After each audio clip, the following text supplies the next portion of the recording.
Hello, bruvs. We're back with Herzl as I remember him. By Edwin, is it Edwin? Erwin Rosenberger. 29. The first Zionist Congress had scarcely ended in the summer of 1897 when Herzl began planning for a second.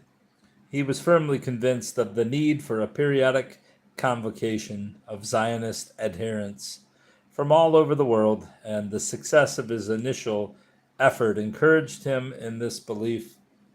The Second Congress was to be held a year after the first. The task of making it a reality was no easier than it had been before. Once again, opponents of the well meaning as well as the malicious variety made their appearance. Some contented themselves with waggling a warning finger, while others threw every conceivable roadblock in the path of the Congress. But Herzl thrust aside all obstacles, and by the summer of 1898 all was in readiness. The Second Zionist Congress was to be held from August 28 to 31, once more in Basel. Not long before the Congress, Herzl told me that he wanted to attend this time and asked whether I thought I could obtain a mandate as delegate. I replied that it would not be difficult. Soon afterward, a friend of mine, Dr. Joseph Grunberg, arranged for me to represent the Zionist Society in his hometown of Podhats. I don't know how to say it. In addition, I received the following letter on August 20 from the president of the Zionist Society in the town of Grabau. Honorable Sir, on the recommendation of Dr. M. Goldberg, the local Zionist Society has chosen you as its delegate to Basel. I therefore respectfully beg you to accept the mandate and plead our cause as political Zionists at the Congress. Faithfully yours, Samuel Goldberg. Grabau, 8/1998. Thus I suddenly found myself representing Zionist societies in two Galician towns at the Basel Congress. I have never been in Podhas, I don't know how to say it, or Grabau either before, since, nor for that matter have I ever been in Galicia. I don't know if that's right either. The Congress rules, however, permitted an organization which was not sending one of its own members as a delegate to nominate a non-resident. I was a cog, however small, in the parliamentary machinery which Herzl had created to further the cause of a Jewish state. I did not expect to take part in the debates.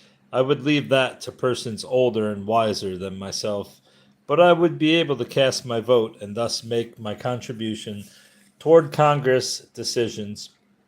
I also had another and more influential function to perform as a reporter for Die Welt. I could make known the Congress's accomplishments and help to arouse interest in its objectives. Die Welt was also to be represented in the press gallery by Dr. Sigmund Werner. J. Shalit and Moritz Zobel were to remain behind in the Vienna office. My dual status made me the possessor of two credential cards, the yellow delegate's card and the greenish-blue press card. There was also a pink card for Congress guests. Designed by the painter M. Oken, it showed a symbolic picture, the Wailing Wall in Jerusalem, with mourning figures in the foreground, and next to it the new life burgeoning out of the ruins. Workers in the field, a man sewing who vaguely resembled Herzl, dancing children peacefully grazing cattle, and in the background, encircled by a halo, a hill with what appeared to be the remains of a castle, presumably intended to suggest Mount Zion. Herzl, truly the perfect boss, told me that I needn't rush back to my desk at Die Welt when the Congress was over. Look around a bit in Switzerland, in Munich. Don't hurry your trip home. For my expenses, he had 100 gulden florins issued to me from the office cash box. That amounted to about 210 francs or $40, and was an opulent sum considering its purpose. At the time, I gave no thought to the ultimate source of the money. I had no idea to what extent Die Welt's treasury might possibly be fed from Herzl's private funds. At that age, financial matters, including those of our magazine, preoccupied me little or not at all. What interested me was the contents of Die Welt's 16 pages. It never occurred to me that the money Herzl was spending for Zionist purposes might be jeopardizing his own financial position. With a parting "See you in Basel," I took leave of Herzl. He made no attempt to give me directives on how I should report the Congress. It was my first journey beyond the borders of Austria-Hungary. Happily, it was attended by none of the passport formalities which nowadays complicate the life of a traveler. As far as I recall, the only documents I carried were a third-class tourist's ticket booklet issued by a Viennese travel agency and, as all-purpose identification, my university attendance book. In the hope that I might someday be able to complete my medical studies, I had continued to register each semester. Although I had not entered a lecture hall or a hospital ward since joining the editorial staff of Die Welt. What's up, bruv? I spent my first night in Basel at a rather modest hotel. After that, the Congress's housing committee arranged for me to lodge with a local Jewish family. The morning after my arrival, a Friday, I went to the casino hall where the Congress was to be held. It was empty except for a man standing on a ladder, pounding vigorously at the wall with a hammer. His back was turned to me, but the black-clad figure struck me as familiar. Sure enough, it was Heckler, the Reverend William Henry Heckler, chaplain of Her Britannic Majesty's Embassy in Vienna. He was not one to miss the Congress. Stepping closer, I found that he was engaged in nailing a large map of Palestine to the wall. What do you got? What do you got? Did you hear that? Stepping closer, I found that he was engaged in nailing a large map of Palestine to the wall. After we had exchanged greetings, he explained, "It is written, the nations will prepare the land for you." He delivered this brief pronouncement with a meaningful look, then drove another nail into the wall. What's up, Robs? Good old faithful Heckler. The nations, of course, meant the non-Jew nations, and Heckler, the non-Jew who would have thrust his hand into the fire to show his faith in the ancient prophecies, wanted at least symbolically to prepare the land for the Jews. Saturday morning, a few minutes after 8, I visited Herzl in his hotel room after having first been sitting at his desk, working was to open the first session of the Congress the following day. I knew that he had been preparing drafts of the speech for some months already. Now he was applying the finishing touches and adding tributes to Zionist comrades who had passed away since the last Congress. But he was also incorporating an account of an incident of the previous day which, trivial though it might appear, had made a deep impression on him. His voice was filled with emotion as he told me what happened. Here is how he described it to the delegates the next day. And we received the first token of the hospitality which this free city is affording us.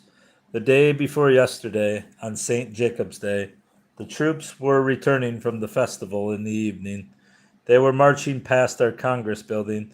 Then one of our estimable ladies waved her handkerchief in greeting, and that was the signal for a demonstration which we will surely never forget.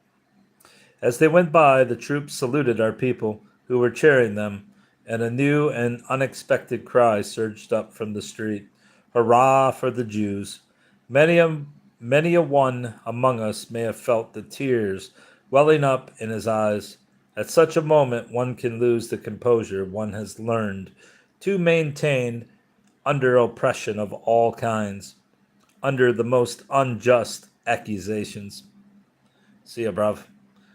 I thought about this episode on the way back from my visit to Herzl and found that I could not fully share his joy at what had happened. The good citizens of Basel had shouted hurrah for the Jews, and for that they had earned our gratitude and esteem. It would not be forgotten, and yet it seemed to me a bitter note was inevitably mixed in with the feelings of gladness among the Jews who were there.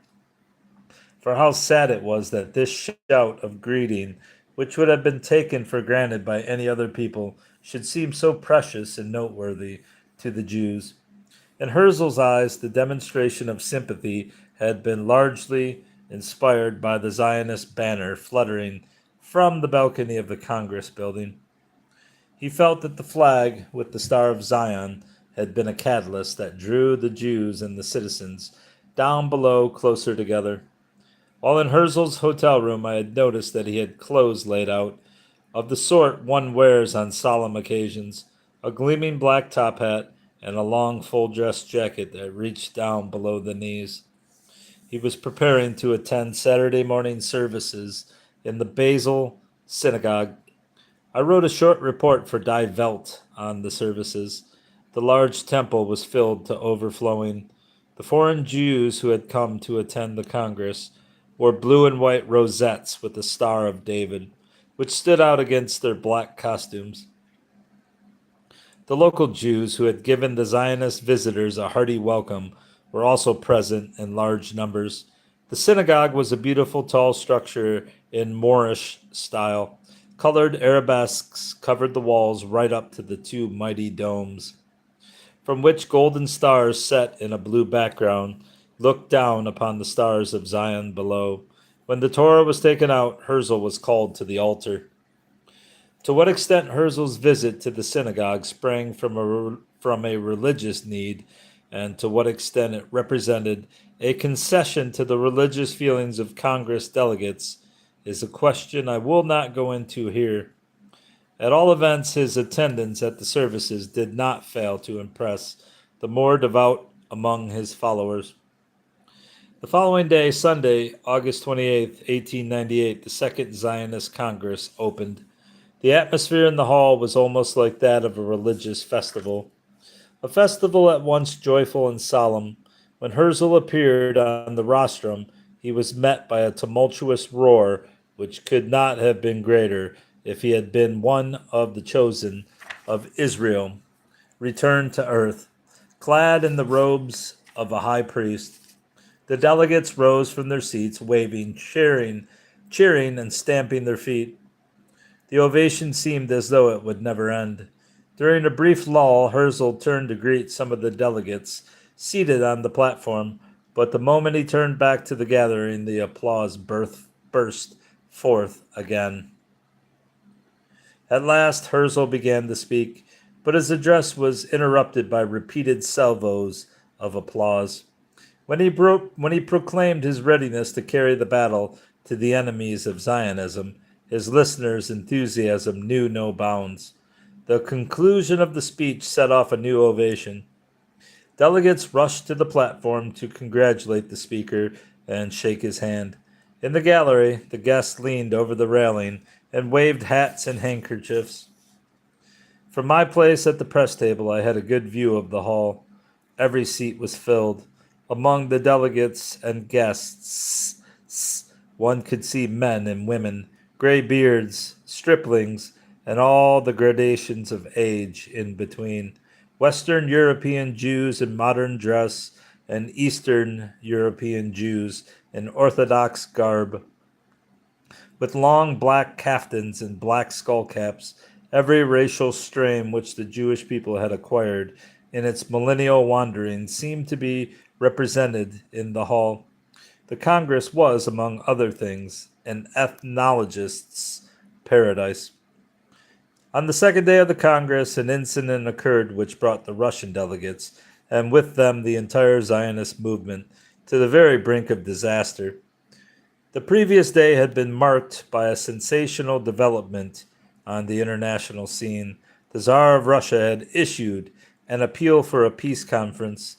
In the name of peace, he pointed out the great powers were arming on an unprecedented scale, spending vast sums on engines of destruction, which were rendered obsolete by new developments in military science almost as fast as they were produced. The situation could only end in catastrophe. Therefore, the Tsar proposed that a conference be held to consider means of halting the arms race and averting the calamity that threatened mankind. Monday morning at the Zionist Congress in Basel, Delegate Ashkenazi Delinas rose and read the text of the Tsar's spectacular peace message. But before the speaker could proceed with his own observations, a veritable explosion of noisy indignation occurred in the section of the hall where the Russian delegates were sitting. Loud cries of shame and enough were heard from the Russians, while from other parts of the hall came answering shouts of quiet. Needless to say, the protesting delegates were not militarists. Their anger was not directed against the peace proposal, but against its author. It was the word Tsar which had brought them up in arms. They were demonstrating against the Tsarist regime, which had oppressed the Jews of Russia for so long and brought many of them violent death at the hands of pogromists. Let the Tsar create decent, humane conditions in his own land, they were saying, in effect, before he sets out to solve the world's problems. During all this, I had stopped writing, and my eyes were wandering back and forth between Herzl and the center of the disturbance. Herzl had risen to his feet on the platform, a look of deep concern on his face. He knew that it was a critical moment. Carried away by understandable emotions, the demonstrators had failed to realize that they were compromising the entire Congress in the eyes of the Russian government, creating the impression that it was a hotbed of anti-Tsarist intrigue. The consequences could be grave. The plight of the Russian Jews would become worse than ever, and Zionism would unquestionably be banned in Russia. How many more pages do I have here for this chapter? Quite a few.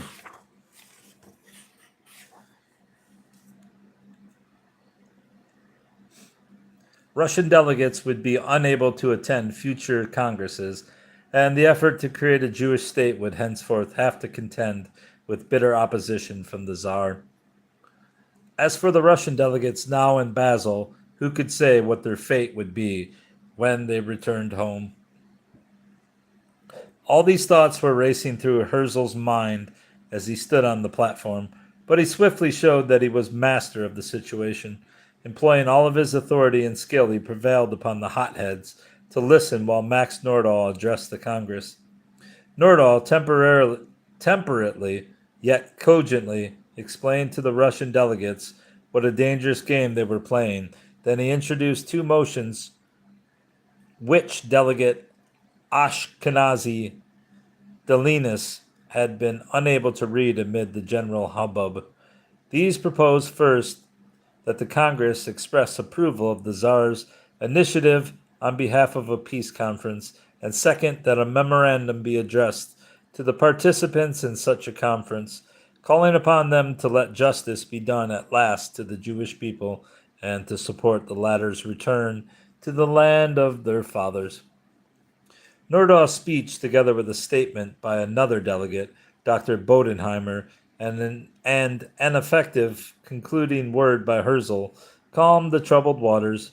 Before all those in the hall were fully aware of what had happened, the brief outburst among the Russian delegates was over. Herzl had successfully piloted the Congress past the suddenly appearing reef.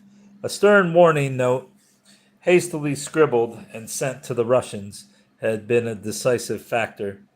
Indeed, so effective had been Herzl's handling of the whole episode that the motion welcoming the Tsar's peace message was adopted unanimously by the Congress. As a reporter, I now faced a difficult decision.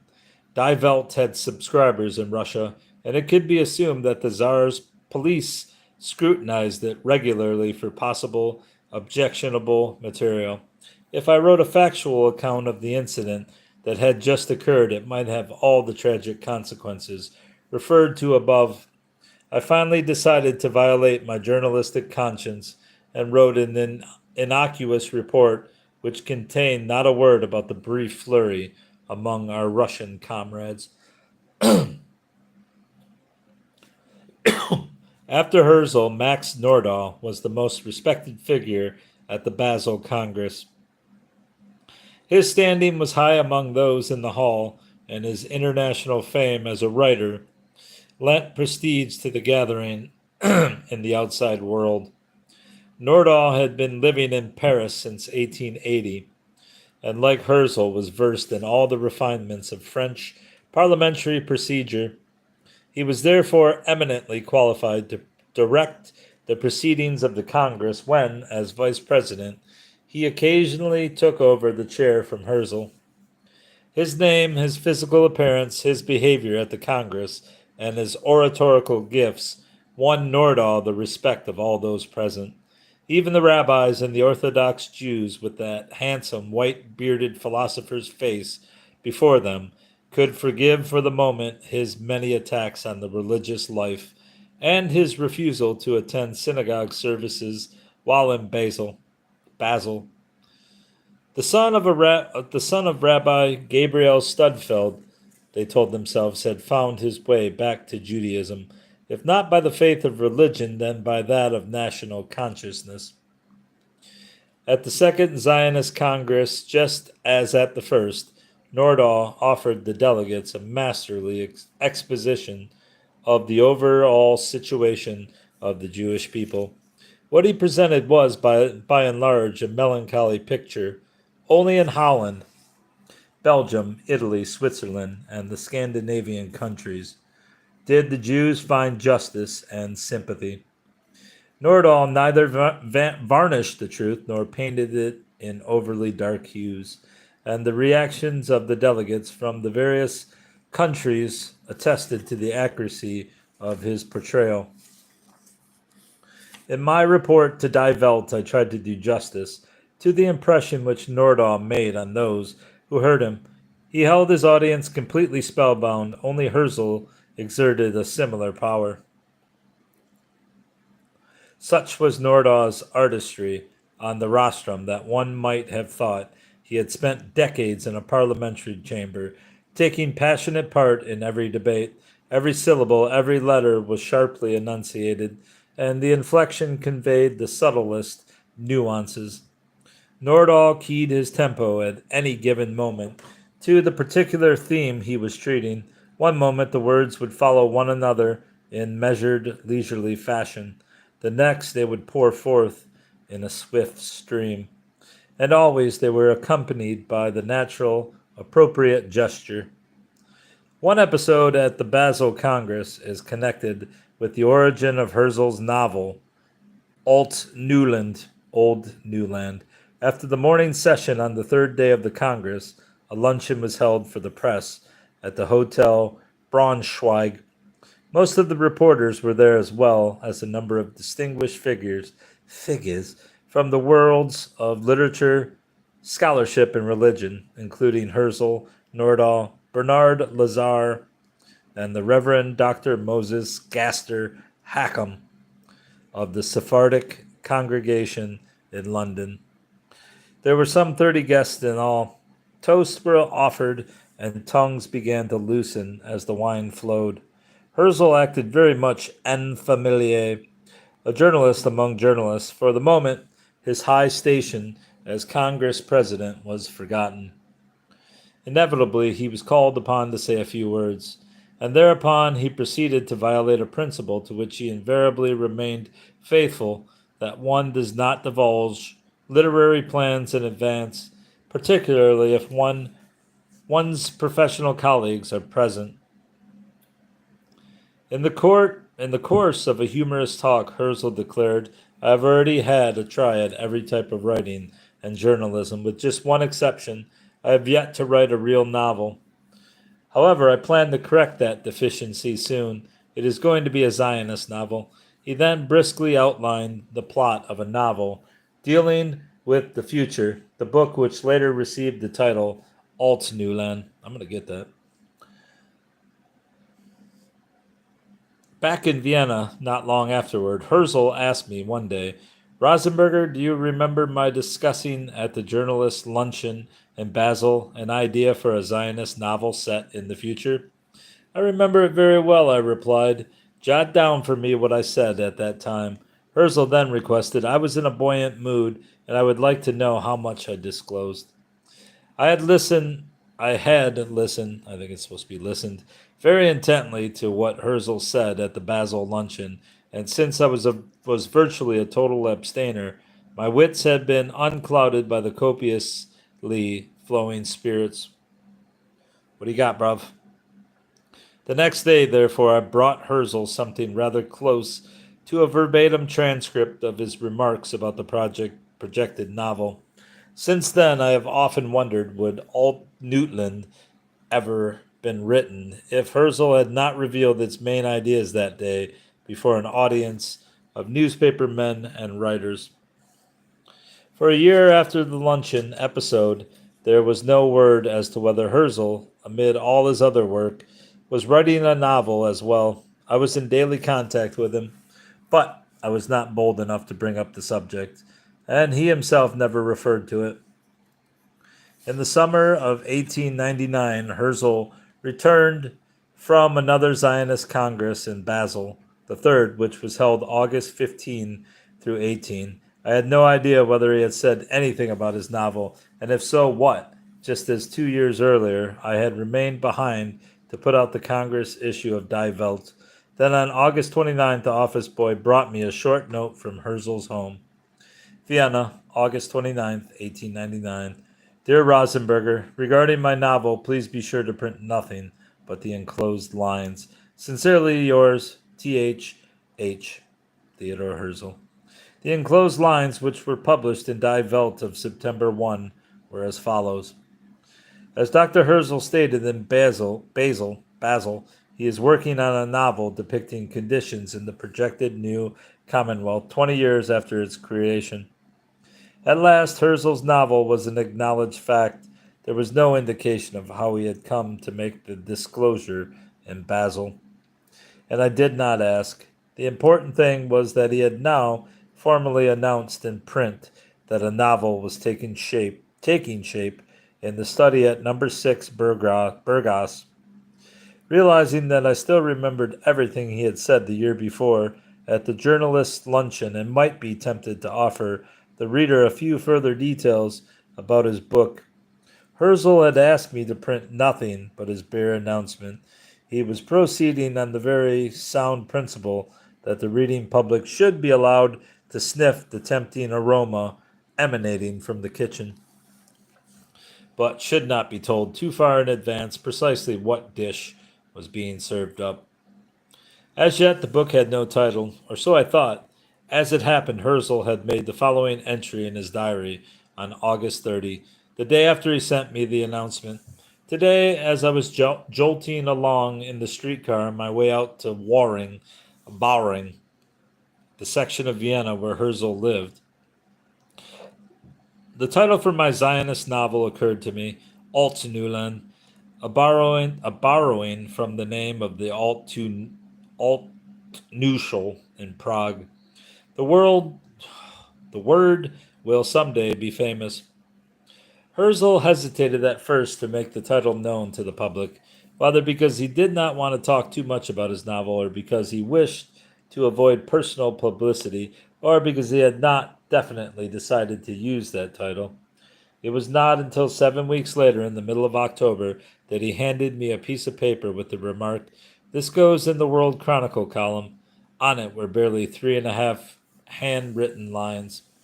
The Zionist novel about the future on which Dr. Theodor Herzl is now working is entitled Altneuland. Once this appeared, there was no turning back. Everyone now knew that the novel not only was being written, but had even acquired a title.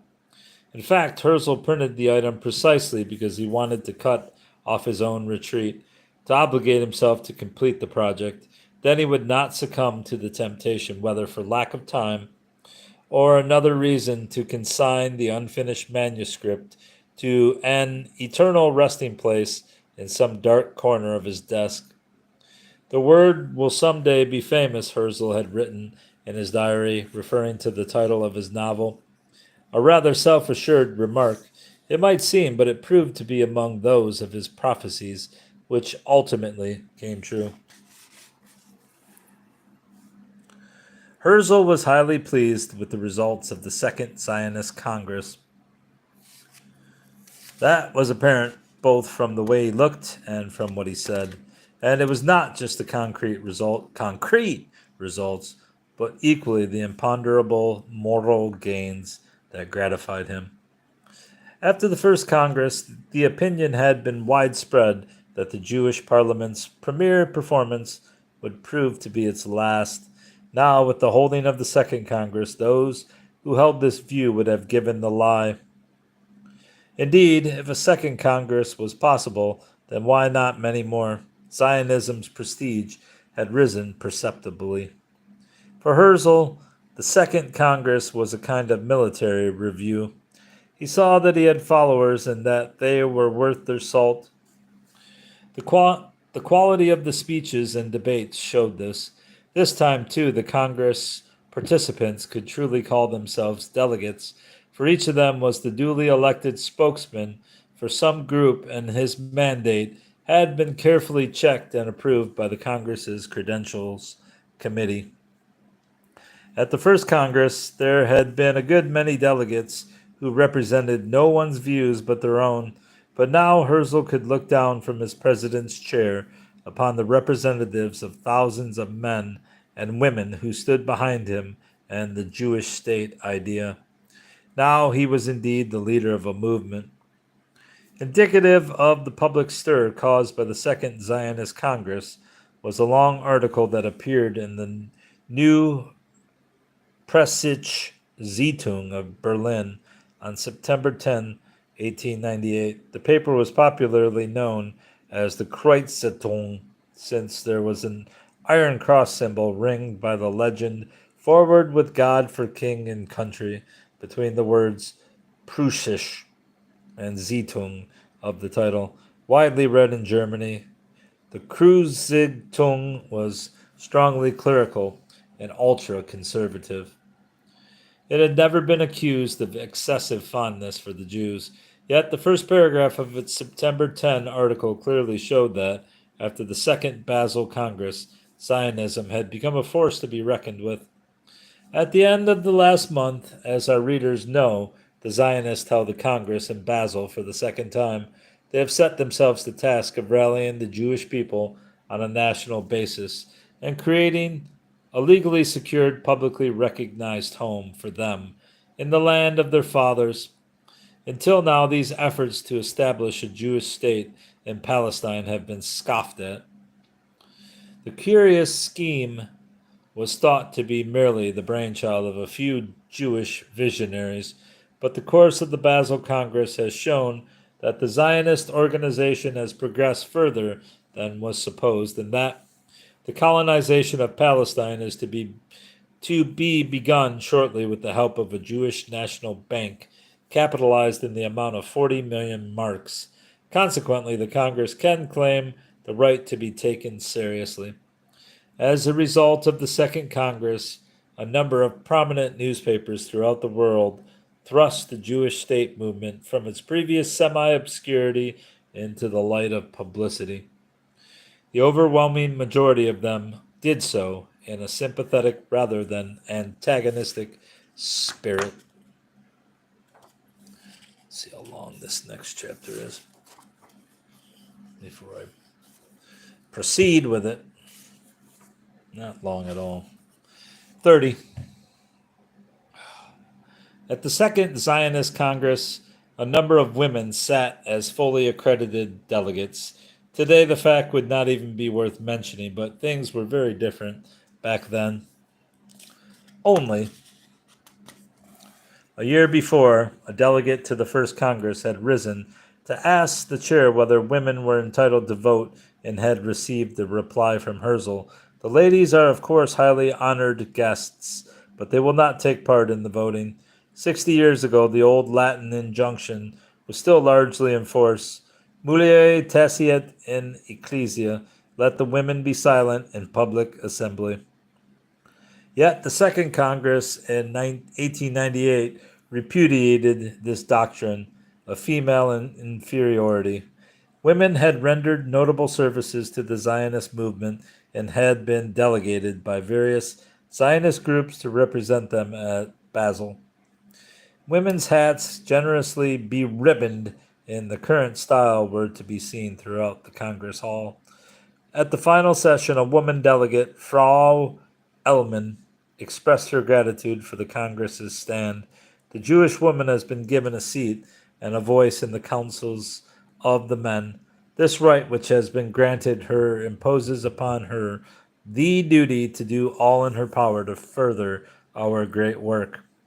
Not surprisingly, the policy of female equality met with Herzl's wholehearted approval. Oh, my arm is sore.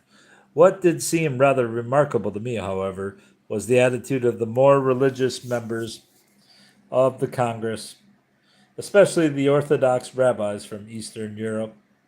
In their synagogues at home, they would have been quick to object if a woman took a seat among the men rather than in the separate, latticed section provided for her sex. Yet they raised no outcry whatever when men and women were seated side by side at Basel. The blue and white Zionist banner fluttering over the Congress Hall had its unifying effect. Are you fucking kidding me?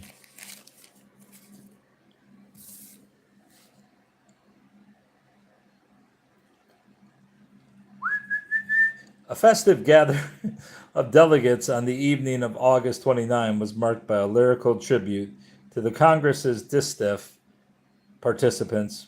Delegate Jacques Bahar read a French poem which he had written, Respectueusement, Didi a Madame, I don't know what that is. It celebrated the glory of Jewish women down through the ages, their heroism in times of travail, their martyrdoms, their love for their people. It invoked the names of Esther, Deborah, Miriam, Rachel, and Rebecca, and closed with the passionate cry, O Juive, ma dis, O Jewish, my goddess.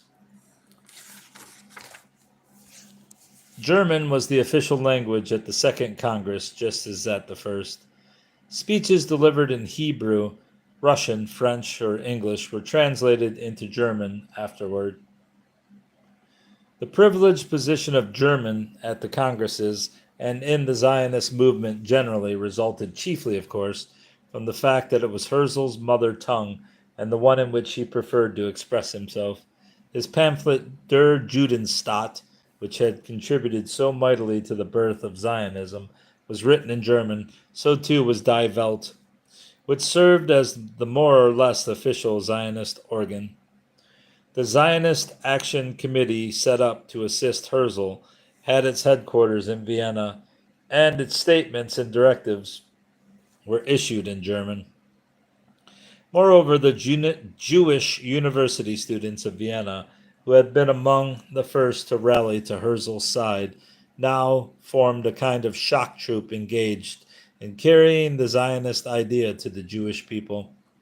The familiarity of many foreign Jews with German made our task easier. At Die Welt, I was often astonished upon opening an envelope adorned with the Russian double eagle, the Bulgarian lion, or the bearded countenance of the King of Romania, or an American president, to find a letter written in good German and in the correct German schrift. Of course, many of the Russian and other Eastern European delegates at the Congress lacked intimate knowledge of modern German. They all spoke Yiddish, which is basically a survival of medieval German, so that communication was not a great problem. At the Second Congress, some of the delegates who spoke French, English, and other languages staged a brief revolt against the German linguistic monopoly. The insurgents won certain concessions, but German remained the chief medium of communication. On August 27, the local Zionist organization in Basel arranged the concert in honor of the Second Congress. All 11 selections were heartily applauded. The fantasy from Wagner's Tannhäuser, no less than the others. Listening to this tribute to a musical genius who had also been a notorious anti-Semite, I could not help wondering whether an audience of anti-Semites would have been equally generous to the Jewish composers Haleve and Meyerbeer, whose works were also represented on our program that evening.